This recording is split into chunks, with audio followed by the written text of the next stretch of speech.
Now adjourn, and I call the member for Jellyran. Thank you, Mr Acting Deputy Speaker.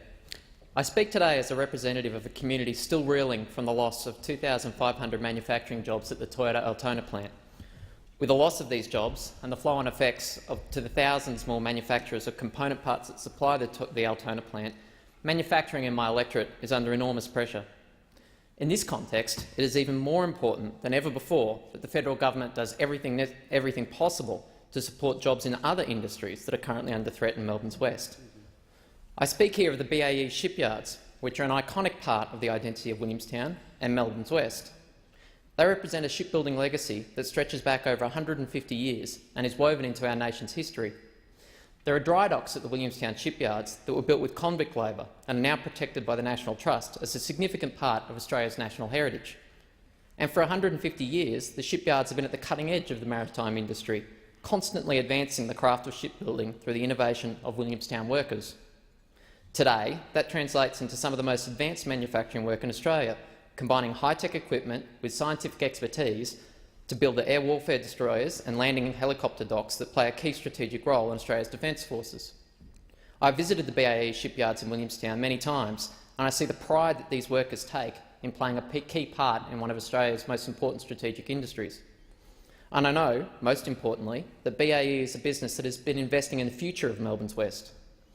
BAE is a business that thinks long-term, and in recent years has been training over 30 new apprentices. Even in recent months, they have finalised an in-house apprenticeship program directly targeted at the future shipbuilding workers of Melbourne's west. And in the long term, the future of our maritime industry should be rosy.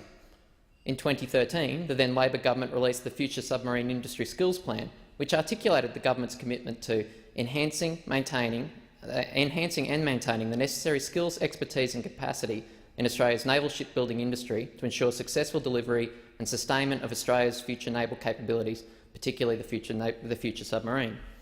The Future Submarine Industry Skills Plan set out a long-term approach to maintaining naval shipbuilding and capability and used future naval shipbuilding projects as a way to improve skills and productivity in the shipbuilding industry. In future years, the Australian Navy has requirements for the replacement of Australia's Armidale-class patrol boats, submarines and the replacement of the current Anzac-class frigates with a new future frigate. There is decades of shipbuilding work required for Australia's future here, and where better to build these warships than in the high-tech shipyards of Williamstown. However, despite this potentially rosy future, the survival of the Williamstown shipyards in the short term currently hangs in the balance. The shipyard's current construction contracts are nearing completion, and without further contracts there will be no work to replace it. The now infamous Valley of Death is now upon the Williamstown shipyards, where a gap in defence contracts will be unsustainable for BAE and they will be forced to cease operations. This will lead to the loss of over 1,000 jobs, on top of the 2,500 jobs lost at Toyota. We have already seen the early effects of this Valley of Death with the layoff of 30 welders by BAE in December last year due to a lack of work. This is an issue that needs to be resolved in weeks, not months. To save the shipyards, the government must act now. This is an issue with a straightforward solution. Labor saw the Valley of Death and vowed to act. In August 2013, I visited the shipyards with the then Prime Minister Kevin Rudd.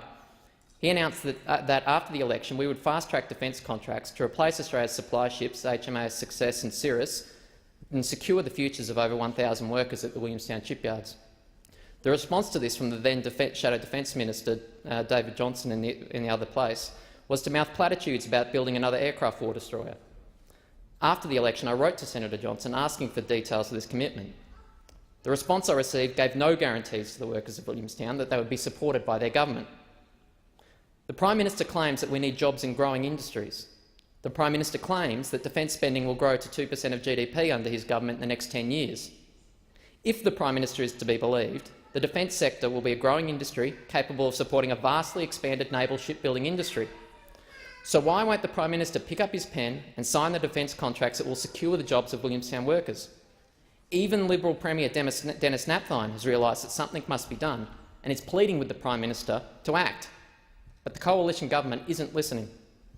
When the Liberal Premier came to Canberra, cap in hand, in the wake of these thousands of job losses at Toyota, the Defence Minister wasn't even in the room to hear his appeals. I don't want to see a Williamstown where abandoned shipyards are filled with high-rise apartments rather than jobs for Australian workers. The Prime Minister needs to listen to the advice of his state counterpart and ensure that there is adequate work to enable the Williamstown shipyards to cross the valley of death and thrive in a growing industry of the future. Order.